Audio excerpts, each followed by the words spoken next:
అండి. మాది ఉలవపాడు మండలం మాది. గత 6 సంవత్సరాల నుంచి మల్లు ప్రసాద్ అనే వ్యక్తి మా దారిని కబ్జా చేసి మమ్మల్ని చిత్రహింసలు పెడుతున్నాడు. ఏంది ఇలా చేశారని అడిగితే మా మీద దాడి చేస్తున్నారు.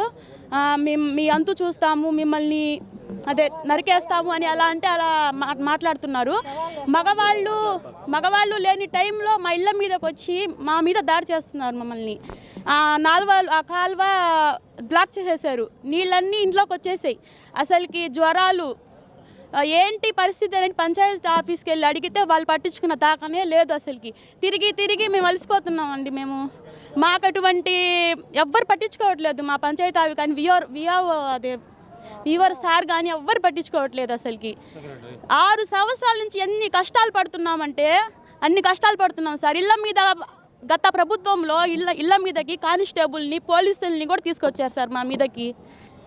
ఆ విధంగా చిత్రహింసలు పెడుతున్నారు సార్. అతను మల్లు ప్రసాదు, ప్రభాకరు, నవీన్ అనే వ్యక్తి అయితే మా మీద ఎవరైనా మా దారి అని అడిగితే ఒక్కొక్కరు సవాళ్ళు వేస్తాయి, నరకేస్తామని మమ్మల్ని బెదిరిస్తున్నారు. అనిలు, ప్రభాకరు, నవీను, మల్లు ప్రసాదు వీళ్ళే సార్.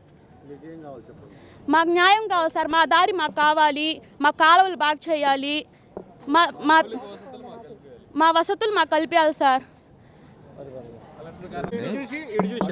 మీడియా వాళ్ళకి నమస్కారం అండి. నేను ఉలవపాడులో పుట్టి 50 సంవత్సరాలు అయింది.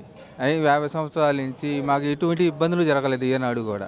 ఈ మధ్యకాలంలో మాకు తెలియని పరిస్థితుల్లో కొంతవరకు దారులు వదిలేశారు. ఆ దారులు ఏంటంటే నడిచేదానికి వదిలేరు. అవి ఏంటంటే అక్రమ రిజిస్టర్ చేసేసి కొందరు ఈ మల్లు ప్రసాద్ అని, నవీన్ అని వీళ్ళు అక్రమ చేసేసి కనీసం లోపలికి వెహికల్ వచ్చే అవకాశం కూడా లేకుండా చేశారు. 6వ వార్డు మాది, ఆచార్య వీధి. లోపలికి వెహికల్ రావడానికి కూడా కనీసం ఆ రోడ్లో నుంచి పిల్లకాయలు కనీసం నాకు తెలిసి 400-500 మంది పిల్లకాయలు నడిచే దారి అది. ఆ దారిని అక్రమణ చేసేసారు. ఆల్రెడీ ఒకసారి రిజిస్ట్రేషన్ మా బజార్ చేశారు 6వ వార్డు. అది కాలేదని చెప్పి మళ్ళీ తీసుకెళ్ళి మళ్ళీ దాన్ని రిప్లై చేశారు. వేరే రకంగా మార్చేసి దాన్ని మళ్ళీ మార్చి కనీసం నీళ్లు పోయే కాలువ కూడా లేకుండా చేశారు. దానివల్ల పిల్లకాయలు జ్వరాలు రావటం, ఆ ఏరియాలో కనీసం ఒక 10 ఇళ్ళు నరక వేదన అనిపిస్తున్నారు నీళ్లు పోక.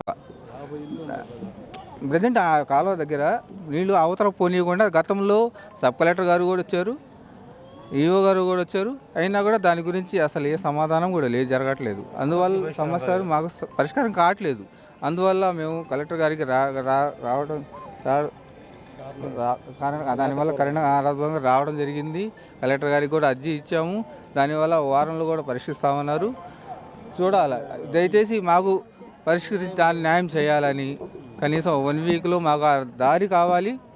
ఆ కాలువ కూడా వీలైనంత వరకు ఉలవపాడు మా కాడ కానీ కొన్ని ఏరియాలు కూడా అట్నే సమస్యలు ఉన్నాయి. ఆ పూర్తిగా పరిష్కరిస్తారని పూర్తిగా మాకు